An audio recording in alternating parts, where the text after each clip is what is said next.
তারা যাওয়ার আগে এগুলো ধ্বংস করে রেখে যায়। বাংলাদেশ সেনাবাহিনী সাহসের সাথে এই ঘোষণা করেছে যে করিডোর আমেরিকাকে, জাতিসংঘকে দেওয়া হবে না। আরও ঘোষণা করা হয়েছে বন্দরও দেওয়া হবে না। আম জনতা দলের পক্ষ থেকে আমরা এই দৃঢ়চিত্ত এবং সাহসী ভূমিকাকে স্বাগত জানাই এবং এই ঘোষণাকে সংহতি জানিয়ে আগামীকালকে বিকাল ৩টায় জাতীয় প্রেস ক্লাবে প্রতিবাদী কর্মসূচির আহ্বান করছি। আমাদের আম জনতা দলের একটি গুরুত্বপূর্ণ দফা রয়েছে, আমাদের সম্পদ আমরাই রক্ষণাবেক্ষণ করব, আমরা বিদেশিদের দেব না। এমনকি যে তেল, গ্যাস, খনিজ সম্পদ, জল আছে, এইটাও আমরা বিদেশিদের হাতে রাখব না। আজকে এগুলো বিদেশিদের হাতে থাকার ফলে দেখুন, মনে আছে আগুন লাগিয়ে দিয়ে গ্যাস ক্ষেত্র নষ্ট করা হয়েছিল?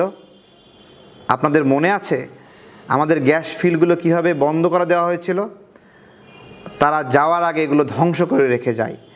আমরা বাংলাদেশকে বিদেশিদের হাতের পুতুল হতে দেব না। যে সকল বিদেশি নাগরিক বাংলাদেশ সরকারের, অন্তর্বর্তীকালীন সরকারের উপদেষ্টা হয়েছেন, তাদেরকে বলি এই বিদেশিদের দালাল ছাড়েন, না হলে উপদেষ্টা পদ থেকে আমরা টেনে হিঁচড়ে নামাবো। এটা আমাদের স্পষ্ট কথা। সার্বভৌমত্বের সাথে কোনো ধরনের আপোষ আমরা করব না। এখন পর্যন্ত কেউ দেখাতে পারবে না জাতিসংঘের সৃষ্টি করা মানবিক করিডোর শেষ পর্যন্ত মানবিক ছিল। সেটা সিরিয়া, লিবিয়া অথবা তুরস্ক বা যেখানে যেখানে আছে, কোনো জায়গায় এই মানবিক করিডোরগুলো মানবিক নাই।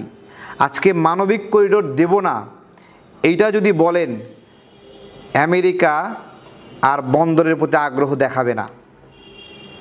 মানবিক করিডোর এবং ওই বন্দর, নিউমোরিং বন্দর টার্মিনাল একই সাথে সম্পৃক্ত। যদি ওই বন্দর বন্ধ করতে পারেন তাহলে মানবিক করিডোর